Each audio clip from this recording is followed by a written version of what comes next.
Chào tất cả các bạn, mình là Hà Sirius. Chúng ta đều biết voi là loài cực kỳ mạnh mẽ, uy lực và gần như là cỗ xe tăng không thể ngăn cản. Vì thế ngoài con người ra, rất ít sinh vật có thể hạ gục chúng. Hiện tại có 3 loài voi vẫn còn đang sống là voi châu Á, voi đồng cỏ châu Phi và voi rừng châu Phi. Đây cũng là 3 loài thú có kích thước lớn nhất trên cạn. Kích thước của mỗi loài có sự chênh lệch giữa con cái và con đực, cũng như giữa các loài với nhau. Sinh vật to nhất trong số này sẽ là một con voi đực đồng cỏ châu Phi trưởng thành nặng khoảng 6 tấn. Cá thể lớn nhất được ghi nhận nặng tới 10,4 tấn. Nhưng như chúng ta đều biết, không có gì là bất khả chiến bại. Có một số cách khác nhau mà một loài vật có thể sử dụng để tấn công, đánh bại hoặc giết một con voi. Những cách này bao gồm việc một bầy đàn hợp sức cùng nhau để hạ gục một con voi. Kể cả khi không có bầy đàn, một số loài vẫn có thể một chọi một và hạ gục được voi bằng cách sử dụng một cuộc tấn công nguy hiểm hoặc một vũ khí chết người. Vậy hãy xem những con vật nào có thể giết được một con voi nhé. 1. Sư tử. Loài thú được xem là vua của thảo nguyên hay thậm chí là vua của muôn thú. Bản thân một con sư tử đã là một sinh vật to lớn, nhất là khi chúng ta nói đến sư tử đực. Những con vật có thể nặng đến 250 kg, sở hữu lực cắn lên tới 1000 sai hay là 450 kg trên 1 inch vuông. Well, trước đây có nguồn nói rằng lực cắn của sư tử chỉ đạt 650 hoặc 690 sai, nhưng thực ra thông tin này chưa chính xác. Thực tế lực cắn của hổ, sư tử và linh cẩu được đánh giá là ngang ngửa nhau và xấp xỉ 1000 sai. Mạnh mẽ là thế, nhưng sức mạnh lớn nhất của sư tử lại là ở việc chúng sống theo bầy. Một bầy có từ 15 đến 40 con sư tử. Khi sư tử săn voi, chúng thường nhắm vào con non hoặc con cái, và chúng hầu như luôn tấn công từ phía sau. Chúng có thể hạ gục một con voi cái trưởng thành nếu có từ 7 đến 10 con sư tử. Chúng thường sẽ tấn công một con voi bị tách khỏi đàn, nhảy lên lưng và hai bên sườn của nó, tránh tầm với của chiếc vòi voi và cố gắng đẩy ngã nạn nhân xuống đất. Khi săn voi, sư tử không bao giờ tấn công trực diện. Vì vậy voi có thể ngăn chặn các cuộc tấn công của chúng bằng cách đi gần với bầy của mình.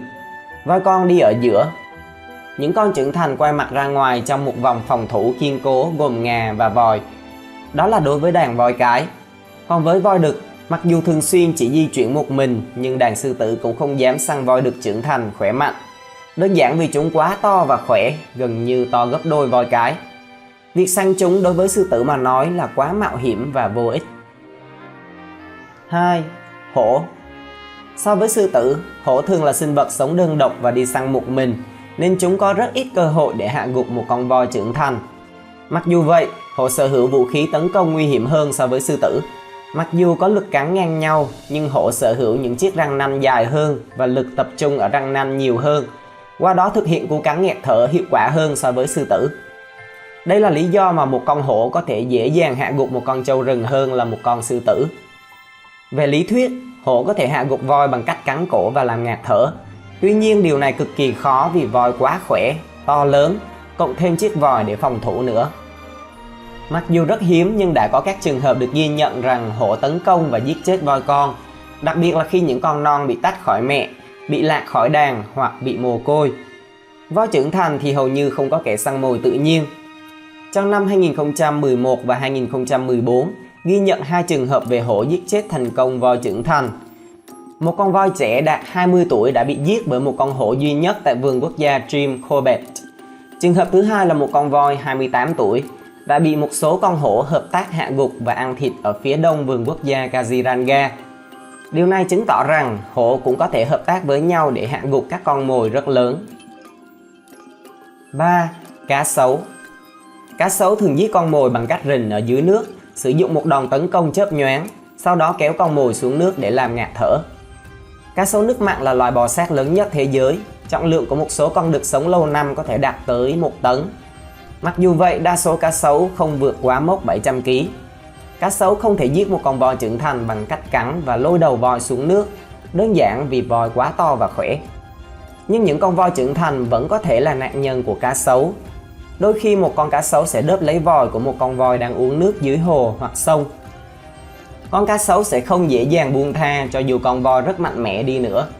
Cuối cùng thì con voi sẽ thoát ra, nhưng chiếc vòi có thể bị thương nặng đến mức voi không thể ăn, uống, ngoạm hoặc thậm chí hít thở với nó. Đó là một cái chết đau đớn từ từ. Phải mất một thời gian, nhưng con voi sẽ đi bán muối. Không phải lúc nào voi cũng chết vì lý do này, nó còn phụ thuộc vào kích thước của con cá sấu và kích thước của con voi. Cá sấu sông Nin sở hữu một trong những cú cắn mạnh nhất thế giới động vật. Cá sấu càng lớn thì cú cắn của nó càng mạnh và nguy hiểm. Con voi càng lớn thì khả năng nó chịu được cú cắn này cũng cao hơn. 4. Rắn hổ mang chúa. Một con rắn hổ mang chúa có thể giết chết một con voi. Nọc độc của chúng không phải là mạnh nhất trong số các loài rắn độc. Tuy nhiên, lượng chất độc thần kinh mà chúng có thể truyền trong một vết cắn lên đến 7ml chất lỏng, đủ để giết chết 20 người hoặc thậm chí một con voi. Nọc độc của rắn hổ mang chúa ảnh hưởng đến các trung tâm hô hấp trong não, gây ngừng hô hấp và suy tim. Vậy câu hỏi đặt ra là liệu rắn hổ mang chúa có thể cắn xuyên qua lớp da của voi hay không? Da của voi có thể dày tới 2,5 cm trên các vùng như lưng, tuy nhiên chỉ dày 0,25 cm trên tai và xung quanh miệng. Mặc dù có vẻ ngoài thô ráp và khô, da voi rất mỏng manh và có thể mềm khi chạm vào. Những chiếc nanh chết chóc của rắn hổ mang chúa dài đến gần 1 cm, nên rõ ràng là hổ mang chúa vẫn có thể cắn xuyên qua da và tiêm nọc độc vào các vị trí có da mỏng của voi. 5. Tê giác trắng. Có lẽ các bạn sẽ rất ngạc nhiên tại sao thanh niên tê giác lại có mặt trong bảng xếp hạng này, vì rõ ràng tê giác vẫn nhỏ hơn voi nhiều. Thắc mắc hoàn toàn dễ hiểu thôi, nhưng hãy để mình giải thích tại sao lại chọn tê giác trắng ở đây nhé. Đầu tiên, tê giác trắng là loài tê giác lớn nhất còn sống hiện tại. Tê giác được trưởng thành nặng trung bình 2,3 tấn, vẫn nhỏ hơn một con voi đực khá nhiều. Tuy nhiên với voi cái thì lại là chuyện khác. Hi. Để mình làm rõ hơn nhé. Đối với loài voi đồng cỏ châu Phi, voi cái nặng từ 2,1 đến 3,2 tấn. Đối với loài voi rừng châu Phi, voi cái chỉ nặng từ 2 đến 2,7 tấn. Và đối với loài voi châu Á thì voi cái nặng khoảng 2,7 tấn. Như vậy rõ ràng kích thước của một con tê giác trắng đực trưởng thành không chênh lệch nhiều đối với một con voi cái trưởng thành. Qua đó nó sẽ có nhiều cơ hội để giành chiến thắng hơn hẳn so với khi đấu với voi đực. Tê giác sở hữu một lớp da dày, kiên cố. Hai cái sừng với chiếc sừng gần mũi dài hơn 1 mét, sắc nhọn và cứng cáp. Vũ khí này hoàn toàn có thể gây ra các vết thương nghiêm trọng dành cho một con voi cái. Hơn nữa, voi cái châu Á thậm chí còn không có ngà.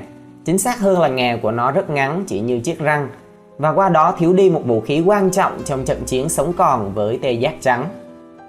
Trên thực tế, vì không quá to lớn và mạnh mẽ như voi đực, nên các con voi cái thuộc cả 3 loài voi hiện có đều sống theo đàn để tăng tối đa khả năng phòng thủ.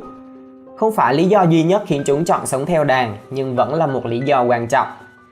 Vì thế một con tê giác trắng đực trưởng thành hoàn toàn có thể đánh bại một con voi cái trưởng thành đơn độc cùng kích thước với nó, hoặc là không chênh lệch quá nhiều. Đó là lý thuyết thôi, chứ trên thực tế voi cái vẫn sống theo đàn, và tê giác đực khi trưởng thành thì lại thích sống một mình, nên trường hợp này vẫn rất khó xảy ra. Ý mình là tê giác đực sẽ bị đánh hội đồng mất. Ok, video hôm nay cũng sẽ dừng lại tại đây. Cảm ơn các bạn đã dành thời gian xem clip của mình. Xin chào và hẹn gặp lại.